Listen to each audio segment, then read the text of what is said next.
Hai,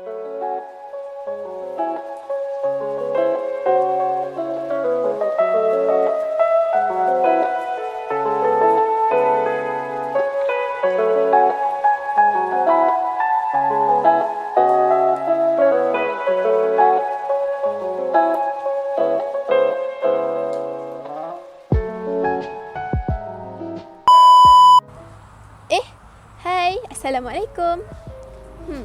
Baru-baru ni kita dapat lihat dekat media sosial ramai yang telah mendirikan rumah tangga. Jadi, bila cakap pasal perkahwinan ni, mestilah kita nak mempunyai keluarga yang harmoni kan? Jadi, macam mana ya proses pembentukan sesebuah keluarga itu dalam Islam? Apa kata? Jom kita saksikan.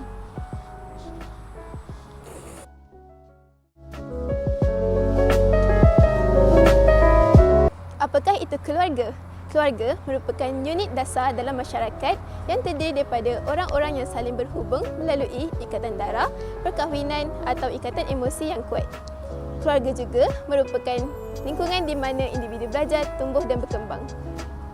Kalau dalam Islam pula bagaimana? Dalam Islam pula, keluarga dianggap sebagai asas penting dalam membentuk masyarakat yang sihat. Keluarga dalam Islam melibatkan ikatan pernikahan antara suami dan isteri serta kewajipan untuk saling mencintai, menghormati dan memberi dukungan satu sama lain. Selain itu, keluarga juga merupakan tempat untuk memperoleh pendidikan agama, moral dan etika.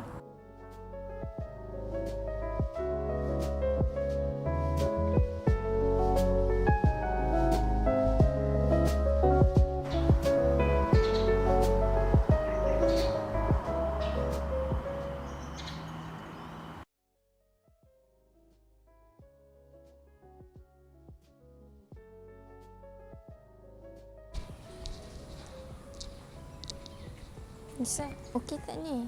Ada masalah ke? Nampak je serabut je. Memang saya tengah serabut pun. Saya panggil awak pun sebab mana tahu awak boleh bagi saya nasihat ataupun pendapat yang boleh bantu masalah saya. Oh, macam tu. Cuba cerita masalahnya. Macam ni cerita dia. Keluarga saya dengan keluarga kawan ayah saya ni, dia orang rancang macam nak satukan saya dengan anak dia, tapi Oh, baguslah macam tu. Tapi kenapa pula? Awak tak okey ke? tapi saya dengan dia tak pernah kenal pun dan tak pernah berjumpa. Saya pun tak tahu sifat dia macam mana. Perlu ke saya terima rancangan keluarga saya tu? Oh, sebab tu. Itu sebabnya dalam Islam kita ada ta'aruf. Nisa tahu tak ta'aruf tu apa? Tahu, tapi penting ke ta'aruf tu? Mestilah penting. Apa itu ta'aruf? Dalam Islam, istilah ta'aruf berasal dari perkataan ta'arafa yata'arafu yang bermaksud saling mengenali. Atau ta'aruf juga boleh dikenali sebagai satu proses pengenalan atau perkenalan antara dua buah keluarga yang memiliki niat atau maksud untuk menuju ke alam perkahwinan dan ianya sangat dianjurkan. Jadi, apa yang kita perlu tahu dalam proses ta'aruf ini? Selain daripada mengenali pasangan, ta'aruf juga dapat membantu kita mempertimbangkan beberapa hal dalam memilih pasangan yang bakal kita kahwini, sama ada mereka mempunyai ciri-ciri pasangan yang terbaik. Oh, macam tu. Jadi, apa hal yang perlu dipertimbangkan tu?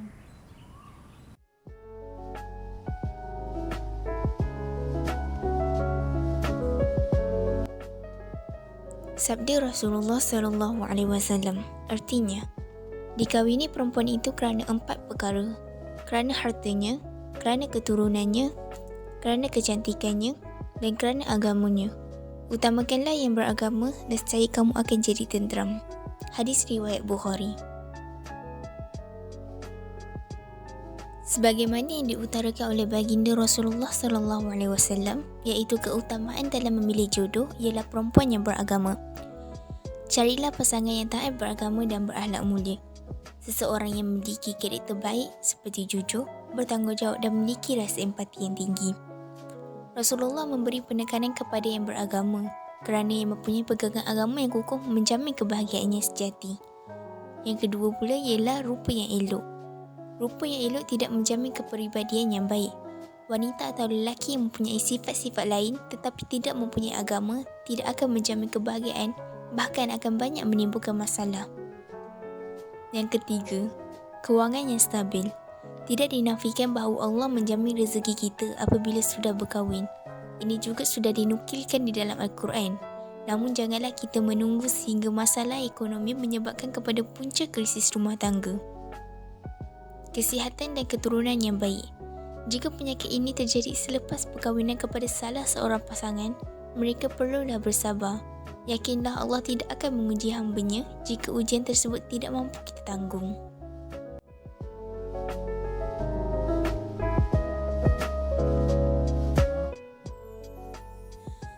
Sabda Rasulullah SAW daripada Abu Hurairah radhiyallahu anhu berkata, Rasulullah SAW bersabda kepada seorang lelaki yang hendak berkahwin dengan seorang perempuan, "Adakah kamu telah melihatnya?" Jawabnya, "Tidak." Kata lelaki itu kepada Rasulullah, "Pergilah melihatnya supaya perkahwinan kamu terjamin berkekalan." Hadis riwayat Tirmizi dan Nasa'i. Persediaan diri sendiri. Mendalami ilmu agama secara berterusan. Sebelum menikah dan mendirikan rumah tangga, hendaklah seseorang itu berusaha membersihkan akidahnya dari sebarang kesalahan dan kesilapan. Berusaha memperkukuhkan keimanan dan keyakinannya kepada Allah SWT menurut ajaran Al-Quran dan As-Sunnah. Yang kedua, memahami adat resam budaya tempatan pasangannya. Sentiasa menghormati dan cuba selami atau asimilasikan adat resam budaya pasangan. Dan yang ketiga adalah belajar untuk berkomunikasi dengan betul. Komunikasi boleh memberi kesan yang besar kepada perkahwinan jika tidak dijaga dengan baik dan diabaikan. Persediaan pasangan. Pastikan pasangan anda bersedia untuk menjalinkan hubungan yang serius. Jangan memaksa diri pada seseorang yang tidak bersedia untuk menjalin hubungan yang serius. Persetujuan dan kerelaan pasangan sangatlah penting. Persediaan kebenaran seperti pendapatan yang tetap, rumah, kereta dan harta juga penting pada masa hadapan. Menurut Imam Syafi'i, setaraf terbahagi kepada 6 aspek, iaitu Islam, merdeka, agama, keturunan, kerjaya dan sejahtera daripada sebarang kecacatan. Malah ada sebahagian daripada fuqaha mutaakhirin, iaitu pandangan kumpulan ulama Syafi'i yang terkini, mengambil kira bahawa usia juga termasuk di dalam aspek setaraf. Mereka menghukum bahawa seorang gadis remaja adalah tidak setaraf dengan seorang lelaki yang sudah tua dan berusia. Yang kedua, mempunyai persamaan dari segi keadaan hidup. Yang ketiga, pemikiran dan taraf pendidikan. Okey, baiklah. Tadi kita sudah saksikan proses pembentukan sebelum perkahwinan. Okey, jadi mari kita saksikan proses pembentukan semasa perkahwinan. Jom.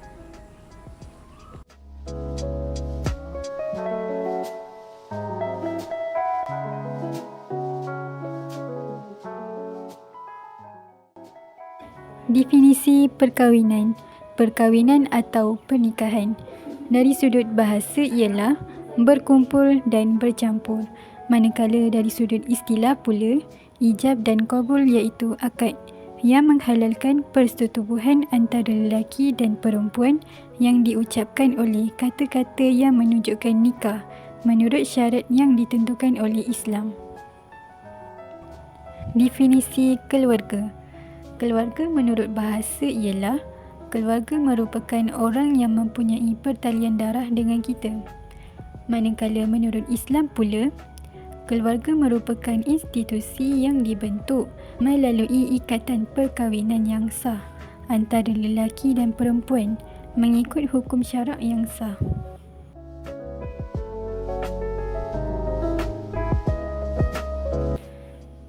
Tanggungjawab seorang suami.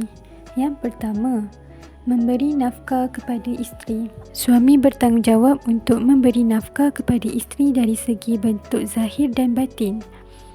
Nafkah zahir adalah keperluan asas seperti makanan, pakaian, tempat tinggal dan sebagainya.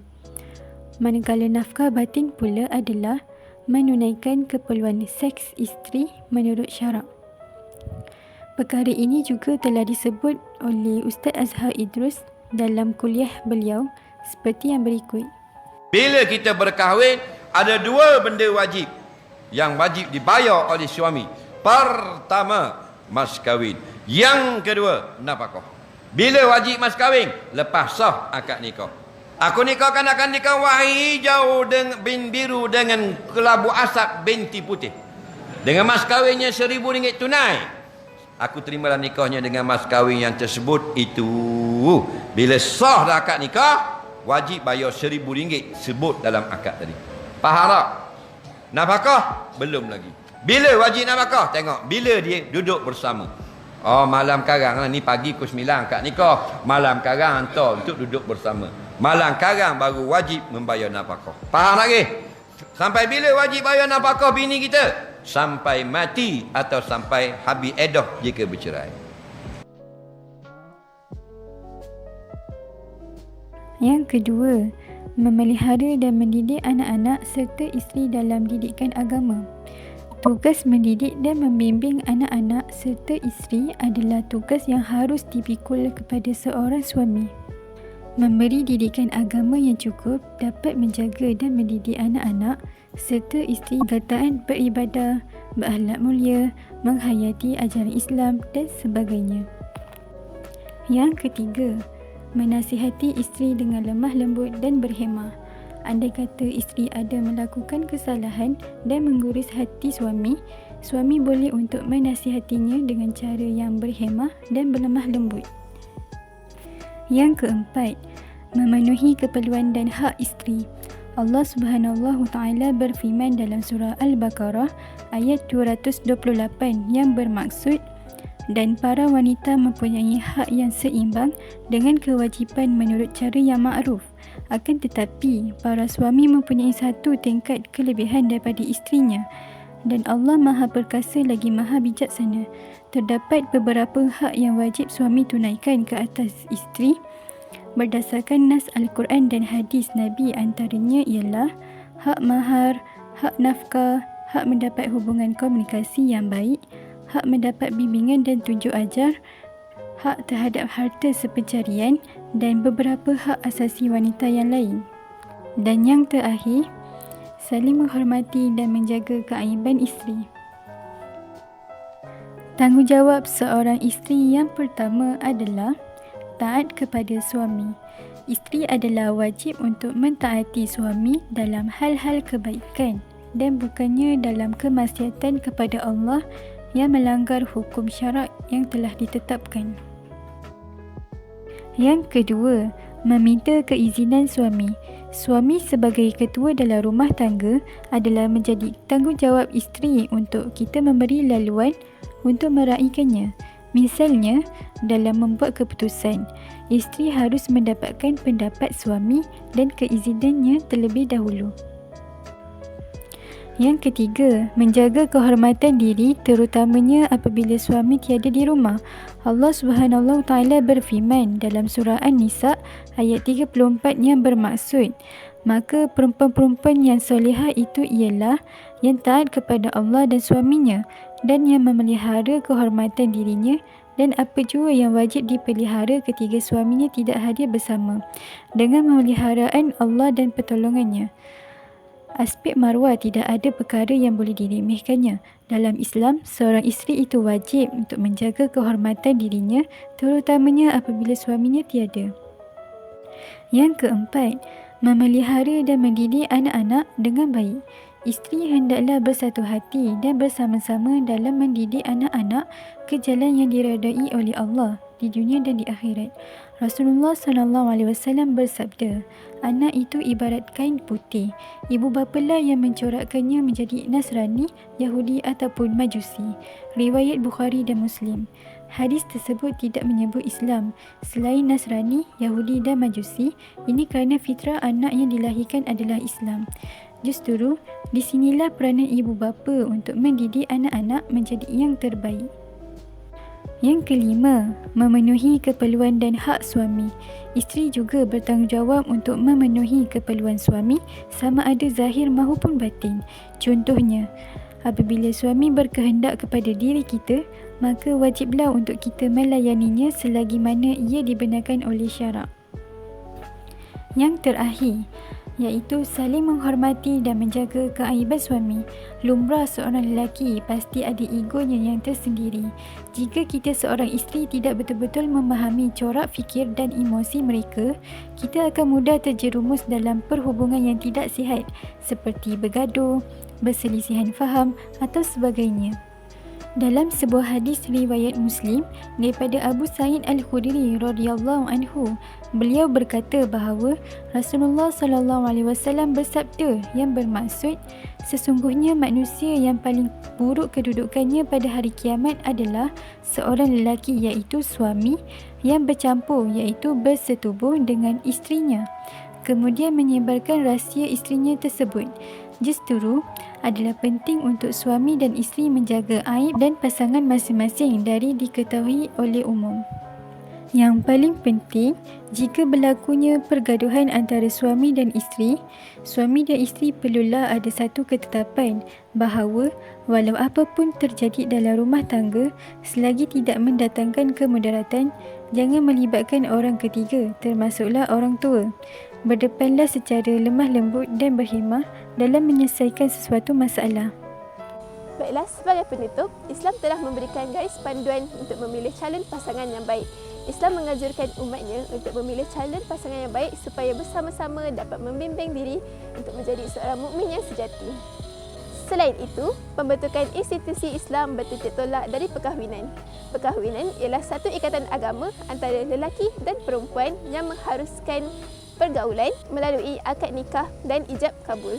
Akhir sekali, Islam menggalakkan umatnya untuk berkahwin dan berkeluarga supaya dapat menjaga diri, mengawal hawa nafsu dan paling utama sekali mengikut sunnah Nabi SAW.